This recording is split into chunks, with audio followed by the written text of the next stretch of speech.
UFC this Saturday night at Chicago. The main event, Phil Davis versus Rashad Evans, #1 contender spot. There's going to be a couple of big fights, especially because the Chael Sonnen and Michael Bisping is also going to be a #1 contender spot for the middleweight title. And the Rashad Evans and Phil Davis fight is kind of interesting because if Rashad wins, he gets the next shot at Jones. But if Davis wins, most probably Dan Henderson will get the next shot at Jones. And this is also going to be an interesting card because it's going to be just 3 fights being televised in the main portion of the card instead of the normal 3. The first fight showing up is going to be Damian Maia versus Chris Weidman. And very interesting matchup, especially because it's kind of a very experienced fighter versus an up-and-coming newcomer, a guy that has a lot of potential. Weidman trains in the Serra-Longo gym, great jiu-jitsu, great wrestling, I think 3 times All-American. And he's coming up against Maia, who is an Abu Dhabi champion, a world jiu-jitsu champion. He's basically the best ground guy in MMA. It's between him, Roger Gracie, and Hakari. I'd say he's probably #1 in middleweight. Chris Weidman has been submitting everybody, so it's going to be interesting if he uses his wrestling on the defensive end to keep the fight standing. We also haven't seen a lot of his stand-up. Maia has been improving on his stand-up. If Chris Weidman goes to his instinct and takes him down, he might end up tapping out. I think Maia right now is just a more well-rounded fighter, and he's going to win the decision. I think Weidman is good enough to avoid the tap out, but he's going to end up in the losing end of a decision. I agree. I think Maia is going to win the fight by decision. Chris is not a very experienced fighter. He has like 7 bouts, but he's been like grappling his whole life. So he has competed in Abu Dhabi as well. He has grappled with the best. He trains with a very good team of grapplers. So he's comfortable. He's not going to be very easy to submit. As a matter of fact, he has better takedowns than Maia, and might as well get them as well because Maia has a good takedown defense, but we're talking about an All-American here and that has a tremendous wrestling. And if he wants to take Maia to the ground, he will. I don't think he'll be that delightful to take it to the ground because Maia is the most dangerous there. But if he finds an opening, he will. Yeah, but also remember, Chael Sonnen is a way better wrestler than Chris Weidman, and Maia took him down. So well, it was a reverse. But still, I mean, Maia's wrestling is pretty underrated. He has been taking a lot of guys down. I know Chris Weidman has more pedigree of a wrestler, but Maia's no slouch in taking guys down. No, yeah, that's true. And I just think it's gonna be a 3-round war. I don't think it's gonna end. I don't think neither Weidman's gonna put Maia out or Maia is gonna put Weidman out. So I think it's gonna be a decision, and it's just a matter of Maia's a little bit more well-rounded and a little bit more experienced too. But it's gonna be a tough battle, but I think Maia will take it by decision.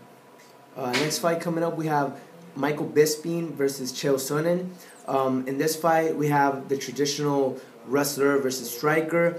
Michael Bisping is a very underrated fighter. I think he's because so many people hate him, they don't give him enough credit. Yeah. He's got four very good wins in a row. He's beaten a lot of tough guys. I mean, if you really analyze it, he's only lost to Rashad Evans, who was a former light heavyweight champion, and it was a split. He lost to Dan Henderson because of that monster of a right hand, and he lost to Vanderlei Silva in a fight that could have gone either way. And to Matt Hamill. Well, I mean, he got that decision. I agree that Matt Hamill should have won, but he got that decision. At the end of the day, I think Chael Sonnen is just way too much for him. Too much experience, too much strength. He's going to wrestle him down. I don't think Bisping has the grappling, the jiu-jitsu to tap him out. And nowadays, the only time you see Sonnen losing is by tap out. I mean, he's just got great transitions. He's great at going from the striking to the wrestling. And I think he's just going to do that same thing to Bisping and grind out a win. I don't think he's going to be able to tap him out or pound him out. I think he's going to win a decision very easily. It comes down to this. When you're the best fighter in the world, they have a name for you. Chael P. Sonnen. Chael is just a beast right now. And What does the P stand for? Patrick, that's his middle name. Yeah, Bisping is a very good fighter. People underrate him a lot. It seems that he gets things done. Like, he's a worker. He's a hard worker. He takes this very seriously. He's really hard to, he barely gets finished. The only time he's got finished in his career was the brutal knockout when he fought Henderson. Other than that, he's like a really Very tough, durable. Yeah, and he has amazing cardio as well. Unfortunately, I believe that he does not have a lot of knockout power. When he finishes his opponent by TKO, it's usually by smothering them and finishing them on the ground. And he usually does not get them to be unconscious or knock them out. He usually makes them either tap out to strikes or have the referee come in and stop him. So he breaks the fighter down when he wins. I don't think he's going to be able to break Chael down. I think Bisping has a ridiculous advantage on the standing up. I think Chael Sonnen is not going to be able to stand up with Bisping. However, I don't think it's going to come down to that. They're not going to stand up. Chael is going to take him down. He's the best wrestler in the middleweight division, bar none. And he can take anyone down. I mean, he tooled with Okami, which is an excellent grappler, and he tooled with Nate Marquardt, which is an excellent grappler too, and he's going to do the same.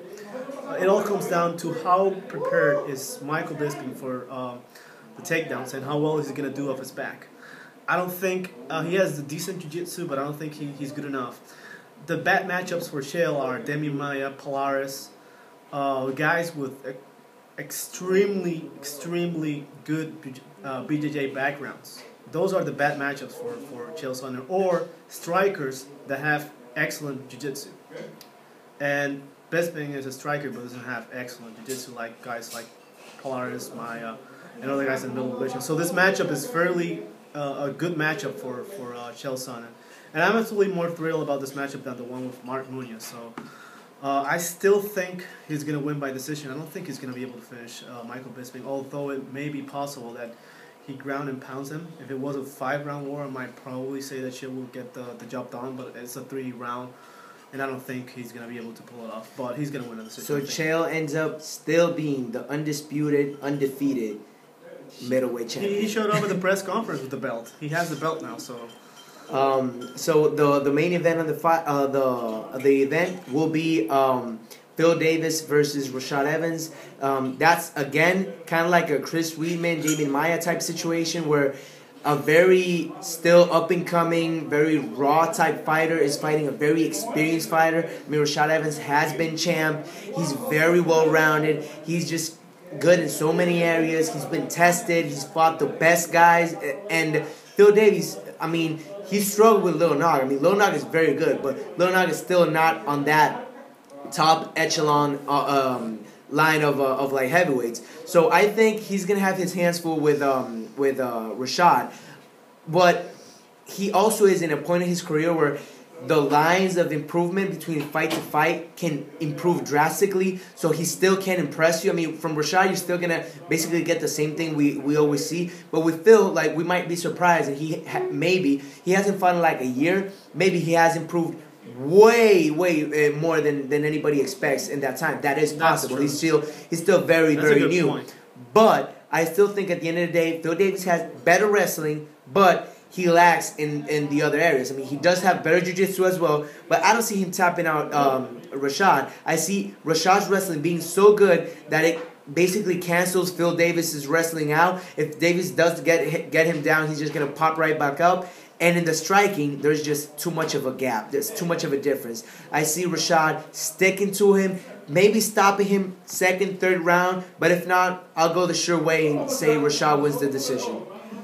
Yeah, I mean, Phil is a better wrestler. Rashad is a better fighter. I mean, Phil has like over 100 wins in wrestling, while Rashad had like 50, and Phil was numerous times state champion or a national champion. And, Phil's obviously the better wrestler, but this is an MMA fight, and Rashad has it all. He's been a champion. He's only lost to Machine, I think. he has a tremendous record. He's improving a lot. Every single fight, I see Rashad a better fighter, and that's really hard to do when you've had over like almost 20 fights. And it's amazing. Like he transitions very well, and he's developed his striking to a different level. He was a very bad striker at the beginning, and now Rashad is a decent striker. He's able to hang up in there with some of the better guys at 205.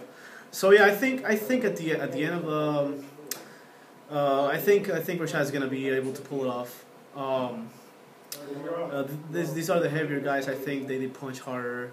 They might be able to get a knockout or a TKO, but I still think it's gonna go to decision. It's unfortunate that all the predictions for the 3 fights are decisions when this is the Fox card. Hopefully we're wrong. Yeah, exactly. But that's how I think it's gonna happen. And also, one thing that I forgot to say as well for the Chris Weidman fight is that Chris Weidman had 11 days to prepare for Demian Maia. That's also a factor, and that's a huge factor. I mean, he even said that he wasn't gonna be 100% for the Demian Maia fight, but he was gonna try his heart out. Yeah, but this is the type of fight where even if he loses, he wins. I mean, he gets a lot of exposure. He's in the main card. He's fighting a big guy, a big name. So, like, at the end of the day, this is pretty much a lose-lose situation, I guess, with Maia. If he beats Weidman, well, he beat a guy that he was supposed to be, that wasn't 100%, that didn't have enough time to train. And if he loses, it's like, oh, you lost to a guy that only trained for you for 11 days, and he's an up-and-comer. He hasn't fought any big names. So, really, this is a lose-and-lose situation for Maia, and no matter what, Weidman pretty much wins, unless he gets stopped in like a highlight reel fashion, which I really doubt. Yeah. So, I don't know if you have anything else. No, that's pretty much it. There's going to be a lot of great fights on the undercards. Charles D'Oliveira is going to fight. Evan Dunham's going to fight. Shane Roller. So, stay tuned for those. Try to watch them on online if you can't watch them, TV. or on Fuel TV. And nothing. Just enjoy the main event and leave your comments at the bottom. All right. Thanks.